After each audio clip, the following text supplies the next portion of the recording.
जरा सोचिए, अगर मैं आपसे कहूं कि एक वक्त ऐसा भी आया था तब हिंदुस्तान का वजूद ही खतरे में था। जी हाँ, पूरे हिंदुस्तान पर मंगोलों का कब्जा हो सकता था, तहजीब बदल सकती थी और जुबान भी बदल सकती थी, और शायद आज हिंदुस्तान का नक्शा ऐसा ना होता जो आप देख रहे हैं।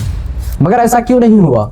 और वह कौन था एक अकेला इंसान जिसने 2 लाख मंगोलों के सामने खड़े होकर तारीख बदल डाली?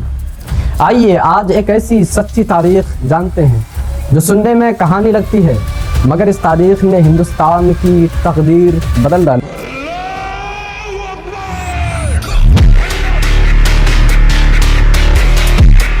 साल था 1299 ईस्वी, जब हिंदुस्तान पर एक ऐसा खौफ छाया हुआ था जैसा पहले कभी नहीं देखा गया। हर तरफ सिर्फ एक ही आवाज़ गूंज रही थी, मंगोल आ रहे हैं।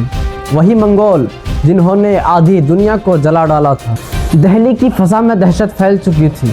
बड़े बड़े राजा अपनी फ़ौजें पीछे हटा रहे थे, लोग अपने घरों में दरवाजे बंद कर रहे थे और पूरे देश में सन्नाटा छा गया था।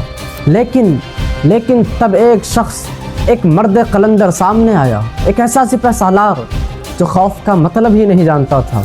उसका नाम था ज़फ़र खान। वही ज़फ़र खान जिसे दुनिया द शील्ड ऑफ दिल्ली कहती है। और क्यों?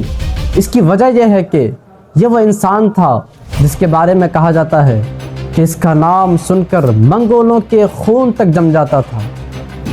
ज़फ़र खान ने सिर्फ एक जुमला कहा था और ये जुमला उसकी शख्सियत की पूरी तस्वीर बन जाता है। उन्होंने कहा था कि जिस मुल्क में अजान गूंजती हो वहाँ किसी जालिम का राज नहीं चल सकता। मंगोलों की तादाद ज़फ़र खान की तादाद से 10 गुना ज़्यादा थी। हवा में धूल और ज़मीन कांप रही थी और ज़फ़र खान अपने चंद सिपाहियों को लेकर मंगोलों की दियो हैकल फौज के सामने जा खड़ा हुआ। मंगोल हंसने लगे। उन्हें लगा ये चंद सिपाही क्या ही कर सकेंगे, मगर जब उन्होंने देखा कि ये लोग मौत से नहीं अल्लाह से डरते हैं तो उनके दिल दहलने लगे। फिर वो वक्त आया जब ज़फ़र खान एक अकेला शेर बनकर मंगोलों के समंदर में कूद पड़ा।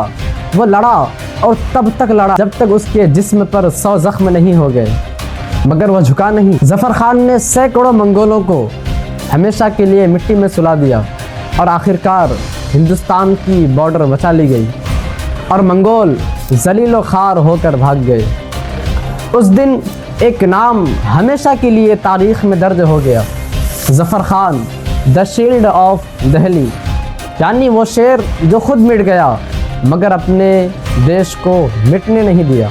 अब सवाल ये है कि अगर उस दिन मंगोल हिंदुस्तान में कामयाब हो जाते तो आज हिंदुस्तान कैसा होता? क्या ज़ुबान बदल जाती? क्या तहज़ीब बदल जाती?